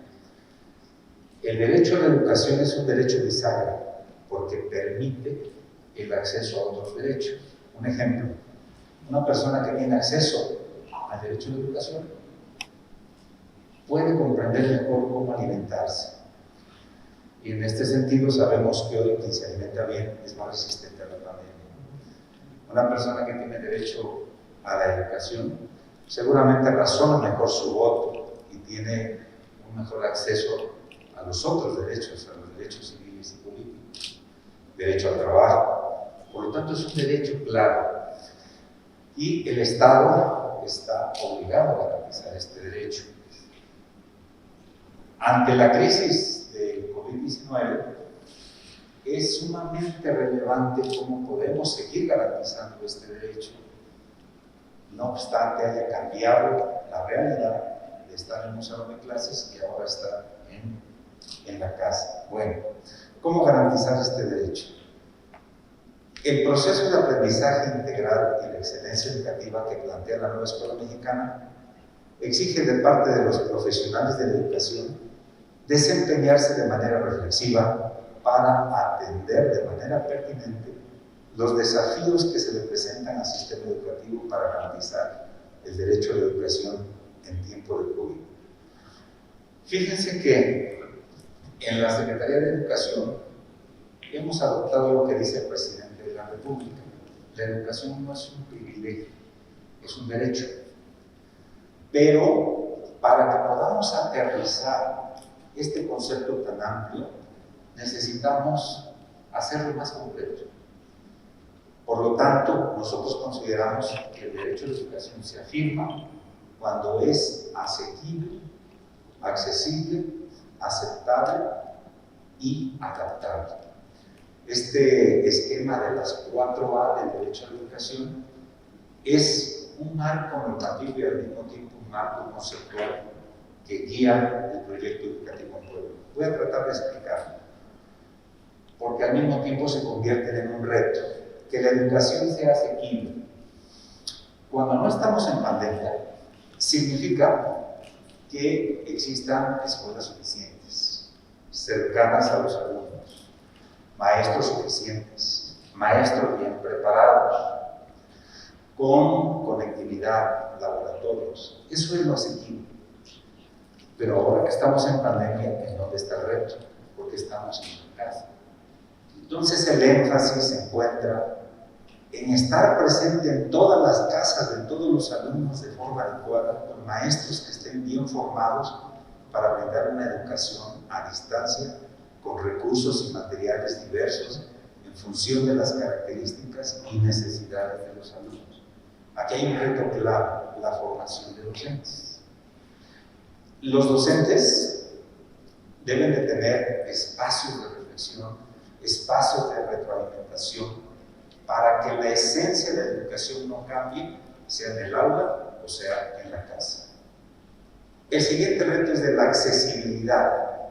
La accesibilidad significa que no debe haber barreras de ningún tipo para acceder a la educación. La exclusión educativa por cualquier razón es antónimo de la accesibilidad. Entonces, en este caso, el Internet no puede ser una barrera para el acceso al aprendizaje.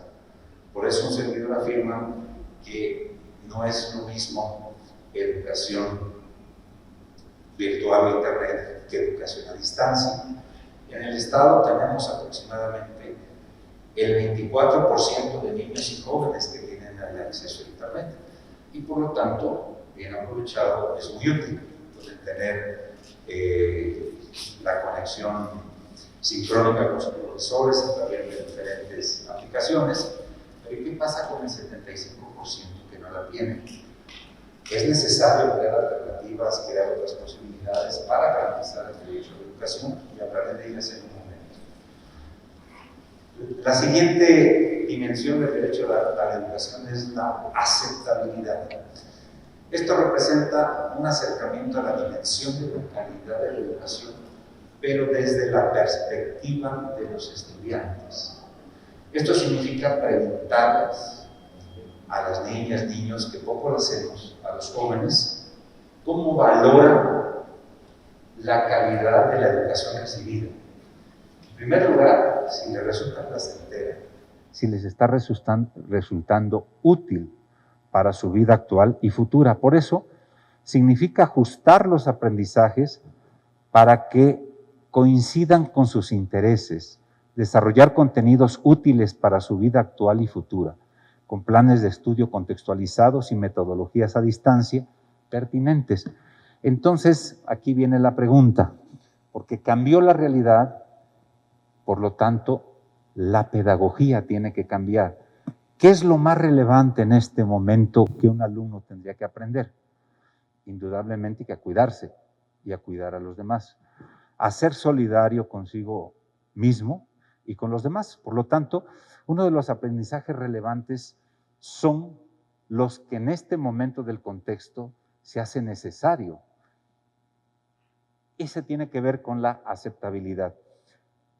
La última dimensión es la adaptabilidad. Significa que la escuela se adapte a las necesidades e intereses de los alumnos y de las comunidades y no al revés. En ocasiones pongo un ejemplo cuando en un hospital llega un enfermo y mide 1,80, pero las camas son de 1,50. Entonces lo que hay que hacer es cortarle las piernas al enfermo para que se adapte a la cama. Eso es lo que ha hecho la escuela por muchos años. Por lo tanto, hoy, y más con la pandemia, nos exige una flexibilidad, que significa que los procesos educativos orientados a lograr que los alumnos, desde las condiciones que poseen, puedan acceder a las oportunidades de aprendizaje, valoren el logro de los mismos, haga evidentes sus avances, tome en cuenta sus necesidades. Esto tiene que ver con la adaptabilidad. Ahora bien, fíjense que el centro del proyecto educativo en Puebla es recuperar la esencia de la educación. ¿Y cuál es esta esencia? A mí me gusta siempre volver al origen. Y el origen se encuentra en el artículo 3 constitucional. Lo dice de manera muy clarita. Desarrollar armónicamente todas las potencialidades del ser humano, todas. En este sentido, hago un recorrido muy rapidito, cuando menos de los últimos 30 años de lo que ha pasado la educación en el mundo, y la UNESCO ha dado cuenta de ello. La UNESCO en 1972 saca un informe que se llama el Informe Faure y dice, lo que hemos olvidado es formar verdaderos ciudadanos y ciudadanas. Y nos hemos quedado solamente con un reduccionismo de la educación, enfatizando las competencias duras, enfatizando ciertas áreas del conocimiento como las matemáticas y el lenguaje, y hemos dejado de lado otras cosas. En 1996, el informe de Lors vuelve a señalar eso, que se ha erosionado la esencia de la educación y que nuevamente nos seguimos orientando solamente a determinadas áreas del conocimiento. Por ello es la necesidad, y así lo apuntan estos dos grandes estudios, la necesidad de formar ciudadanos, formar ciudadanía. En este sentido, quiero comentarles que justo la nueva escuela mexicana, ese es su principal aporte, la integralidad de la educación. Dice, ¿cuáles son las dimensiones? La dimensión es la dimensión cognitiva, física, emocional, cívica, moral, estética. Estas son las dimensiones que tendríamos que estar formando en los alumnos. Por lo tanto, una pregunta en las aulas es, ¿estoy desarrollando armónicamente todas las facultades del ser humano? ¿O solamente nos estamos circunscribiendo algunas de ellas? Y aquí me gusta poner un ejemplo muy claro. Hitler era sumamente inteligente, pero verdaderamente inteligente, y sabía de matemáticas y de física. Y por las mañanas escuchaba a Beethoven, a Bach, y después iba a los campos de concentración a quitarle la vida a miles de personas. Es decir, es probable que la dimensión cognitiva estaba muy bien desarrollada. Tal vez la parte estética, pero estaban descuidadas las demás dimensiones del ser humano, sobre todo la dimensión moral y ética, que es la que nos lleva a los seres humanos a tener una reflexión respecto al otro y las decisiones que no afecten al otro y la solidaridad con el otro. Pero ¿para qué queremos esta formación integral? La formación integral tiene que ver con fortalecer el tejido social, la cohesión social. Esta pandemia la estamos enfrentando gracias a esta cohesión social, gracias a la solidaridad en familia, porque hoy más que nunca nos estamos dando cuenta de la interdependencia, de que dependemos unos de otros, de que dependemos de los médicos, de que dependemos que el otro se cuide y se ponga el cubreboca para protegernos. También para combatir la discriminación y la violencia. Cuando se impulsa el desarrollo integral, y acabo de leer un artículo muy interesante que se llama La discriminación lingüística, de cómo estuvieron haciendo una crítica solamente por el contenido fonético de la nueva secretaria de Educación, Delfina Gómez, se me olvida un apellido.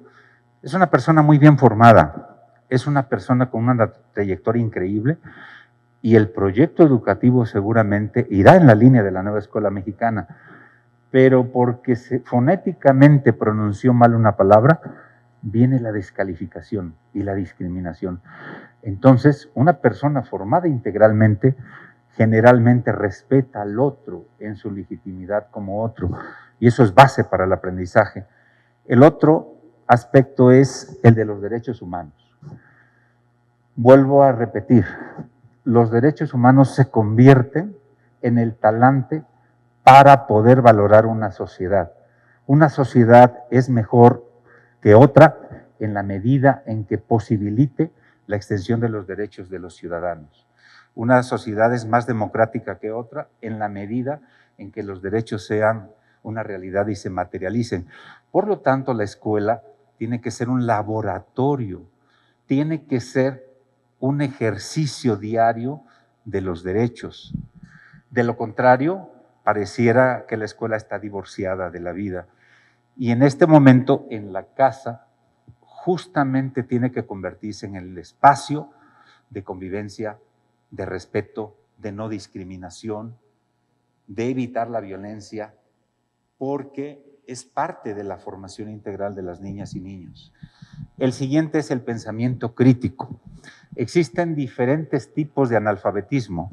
Hay un analfabetismo de no saber leer ni escribir. Hay otro analfabetismo digital, no saber utilizar la computadora, los programas, pero hay otro analfabetismo que se le llama analfabetismo cultural. ¿Qué tipo de sistema tenemos en el país? ¿Qué tipo de economía? ¿Cuál es la función política? ¿Cuál es la problemática social que tenemos? Y eso,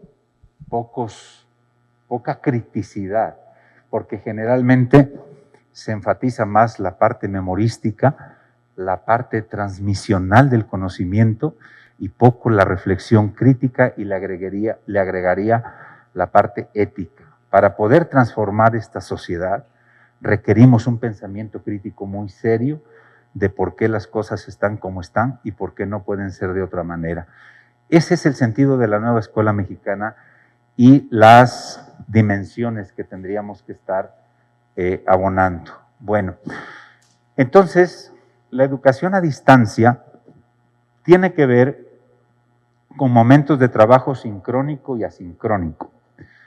Repito, en el estado solo el 24% tienen acceso a internet y trabajo sincrónico de estar en tiempo real conectados, trabajando con su maestro, pero los demás no.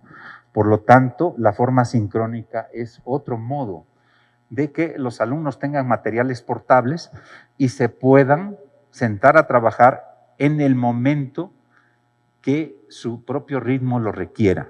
Eso es algo importante. El estudio independiente. Un reto es cómo fortalecemos el estudio independiente de las alumnas y los alumnos, porque en este momento no tienen al maestro enfrente. Generar la capacidad de aprender a aprender es un reto de los más fuertes. La comunicación mediada en 2 vías, hoy más que nunca se hace necesaria, el seguimiento y motivación a través de la tutoría y los materiales portables en diferentes formatos. En esta secretaría les comento que los maestros poblanos son muy creativos. Aproximadamente en un mes participan más de 400 maestros grabando contenidos educativos adaptados a las necesidades e intereses de sus alumnos. Estos materiales se colocan a la disposición y los pueden utilizar en cualquier momento. ¿Qué sucede en las comunidades más marginadas? ¿Cómo garantizar el derecho a la educación de los estudiantes en estos puntos? Les cuento varias experiencias. Existen experiencias como la de este maestro que visita a sus alumnos. Un maestro va los días lunes, tiene 35 alumnos y visita casa por casa.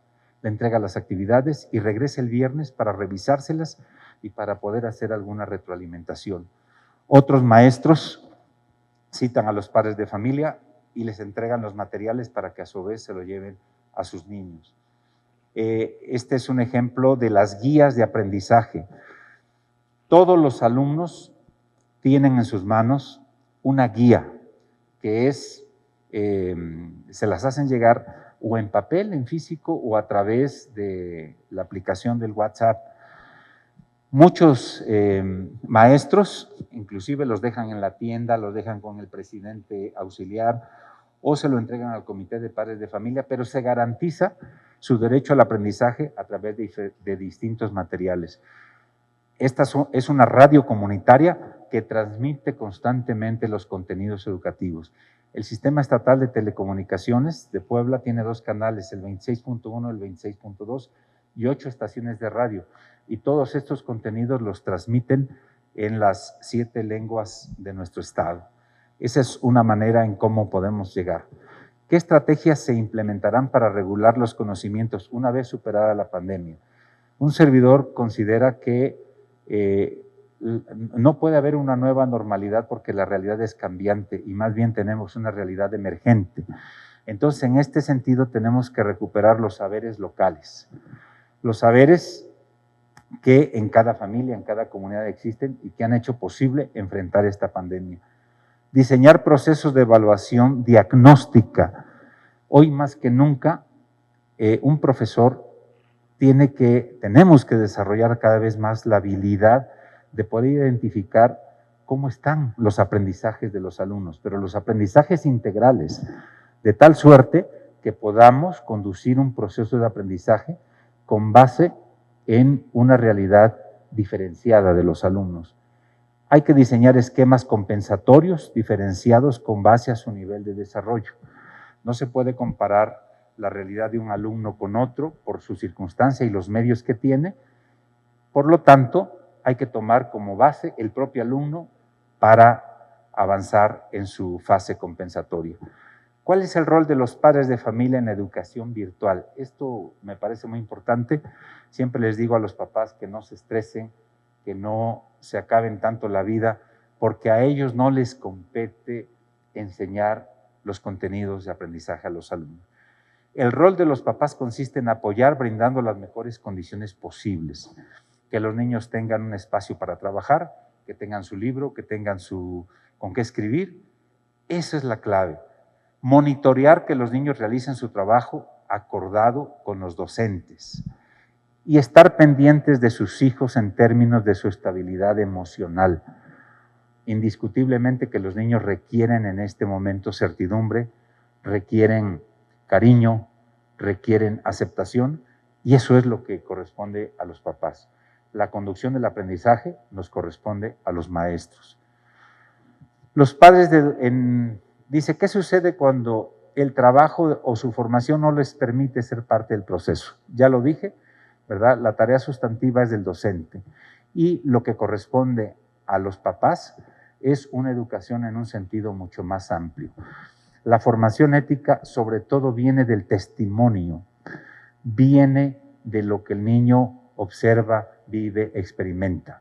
La educación es transformación en la convivencia, por lo tanto, es una gran responsabilidad de nosotros los adultos, a través de la forma de interactuar, cómo provocamos esta educación, más que estar enseñando matemáticas, física u otra materia. Los retos del docente en educación a distancia.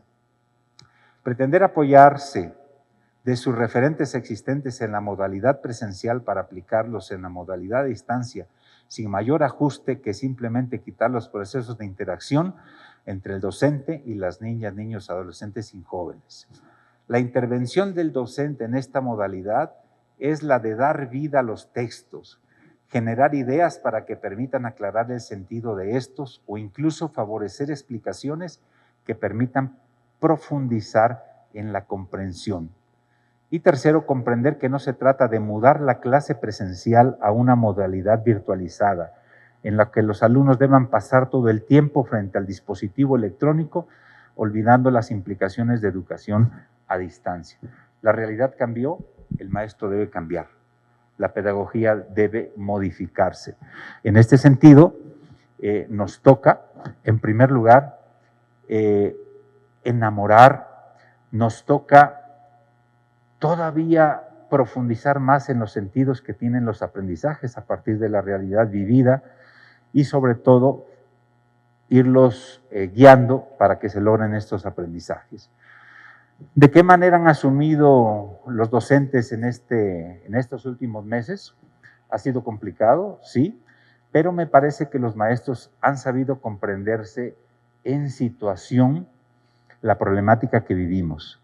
Han respondido de manera flexible, han sido muy creativos y también entendiendo al otro en tanto a otro. Es decir, aprendiendo a respetar a sus alumnos, a respetar su ritmo, a respetar sus saberes y a respetar la situación que viven en cada familia. ¿Qué repercusiones podría tener el distanciamiento social en el desarrollo personal de los estudiantes? Creo que podríamos estar de acuerdo en que hay incertidumbre, pérdida de control en la vida diaria, estrés, trastornos del sueño, trastornos de la alimentación, ansiedad, letargo, angustia, enojo, pánico, depresión, pesimismo, infelicidad, falta de concentración, arrebatos de ira. Son varias de las implicaciones, pero también existen algunas implicaciones positivas: mayor integración, mayor acercamiento, mayor convivencia, mayor solidaridad entre los miembros de una familia. Y estos elementos son los que tenemos que tener en cuenta, porque todos los seres humanos tenemos características de valores, habilidades, intereses y experiencias que nos determinan en la manera de enfrentar situaciones de esta pandemia. Conocer estas características en nosotros mismos y en nuestros estudiantes nos brinda alternativas de abordaje para la educación a distancia. ¿Cómo educar en un contexto de crisis? Me parece que una de las claves es la solidaridad, la creatividad, entender la educación como un proceso humanizante, no solamente como la adquisición de conocimientos, no perder el sentido de la educación, que el sentido de la educación es formar seres humanos integrales, felices, plenos, donde todas sus potencialidades se desarrollen, donde el ejercicio de sus derechos se materialice en la vida diaria, sea en la escuela o sea en la casa. Y por lo tanto vamos a tener ciudadanas y ciudadanos que sepan matemáticas, sí, pero primero ciudadanos. Que sepan física, sí, pero primero ciudadanos. Con la característica de ser responsables frente a sí mismo y frente a los demás. Conscientes de sus derechos y que los exijan, pero también conscientes de sus responsabilidades y que las practiquen. Sensibles al sufrimiento de los otros, porque el problema en muchos de los contextos de Puebla, de México y del mundo, no es un problema de inteligencia, es un problema de solidaridad de unos con otros, y esta pandemia nos ha llevado a eso, a quitarnos esa parte tan, diríamos, de prepotencia frente al planeta y ante la vida, y hacernos reflexionar de la fragilidad y de la vulnerabilidad que tenemos, y que la única manera de salir adelante es la actitud ética de estar al lado del otro, del más débil, del que lo necesita, del más vulnerable. Y finalmente se concluye en formar ciudadanía. Por eso en Puebla el lema que hemos adoptado es: el fin de la educación es formar ciudadanía para la transformación, tanto personal como social. Bueno, y con eso terminamos. Muchas gracias y les agradezco su atención.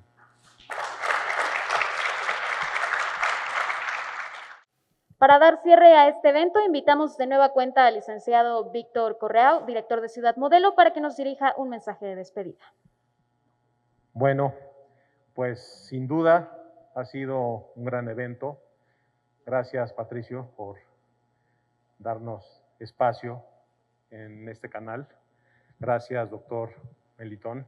De verdad, ha sido un placer tenerlo, escucharlo, vivirlo. Es un momento único para nosotros. Gracias por su presencia. Gracias a los ponentes. De verdad, muchas gracias por elevarnos el ánimo y la visión.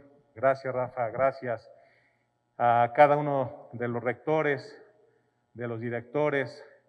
Olvidé mencionar hace un momento al Serjan. Quiero darles un reconocimiento porque el día que estuve con ustedes, que me hicieron el favor de invitar a su aniversario, su 6º aniversario, me di cuenta de que es un gran proyecto.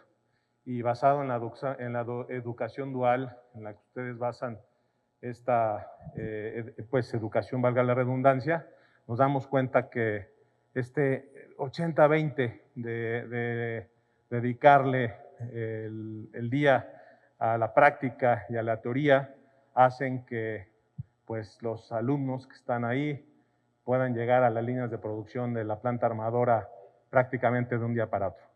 Gracias nuevamente a cada uno de ustedes. Regidora, muchas gracias. Dele nuestro agradecimiento porque en todo momento nos ha apoyado el presidente Arturo y es un gran aliado, un gran amigo para nosotros y para el gobierno que encabeza el titular del Ejecutivo. Quiero comentarles 2 cosas y compartírselo.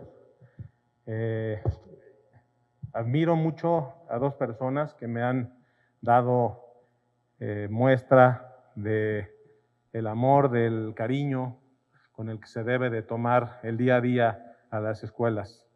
Una es mi madre, que se dedicó y se preocupó porque nos dieran educación a 5 hermanos, educación de primera calidad. Otra es mi esposa, que antes de salir a trabajar todos los días en la oficina, de venir a Ciudad Modelo, se queda con mis 3 chavos y batalla mucho, pero está ahí junto a ellos. Mi admiración para ellas 2.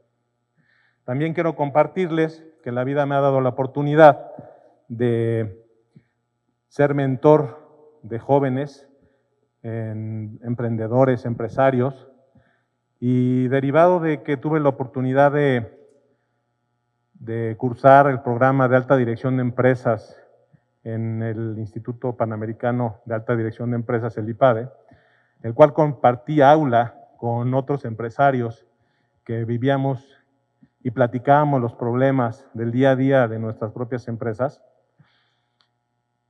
me convencí de poder entrar al programa del ACE+, del Tecnológico de Monterrey, Campus Puebla, donde precisamente damos esas mentorías de forma gratuita a empresarios, emprendedores, impulsando sus caminos del emprendedurismo, de la innovación. Y bueno, no me queda más que agradecer nuevamente este foro, esta plática. Gracias. E invitarlos al encendido del árbol que vamos a tener en breve, en unos minutos, aquí en Ciudad Modelo, que refiere no solamente el propio acto de encender el árbol con luces, sino de esa fe, de esa esperanza que tenemos que tener para este 2021, deseándoles el mejor año, a pesar de todas las cosas que van a venir. Seguramente no serán fáciles, pero somos un pueblo unido y vamos a salir adelante. Muchas gracias nuevamente a todos ustedes. Licenciado, lo invitamos a que se quede aquí con nosotros y también invitamos al licenciado Patricio Zorrilla que nos acompañe aquí al frente para hacer entrega de los reconocimientos para nuestros ponentes. Doctor Melitón Lozano Pérez. Fuerte aplauso para él.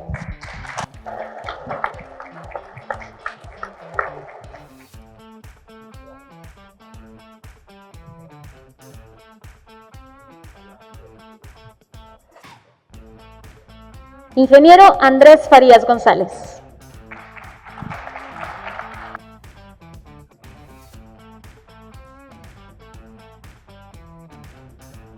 maestro Rafael Sarmiento Medina.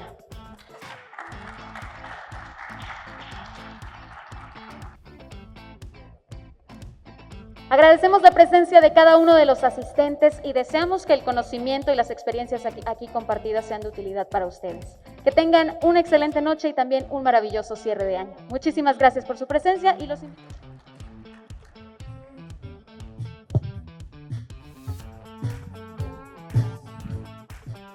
Y así se vivió Educación Virtual desde Ciudad Modelo. Compartan este video también con sus amigos y familiares y recuerden que nos vemos la próxima.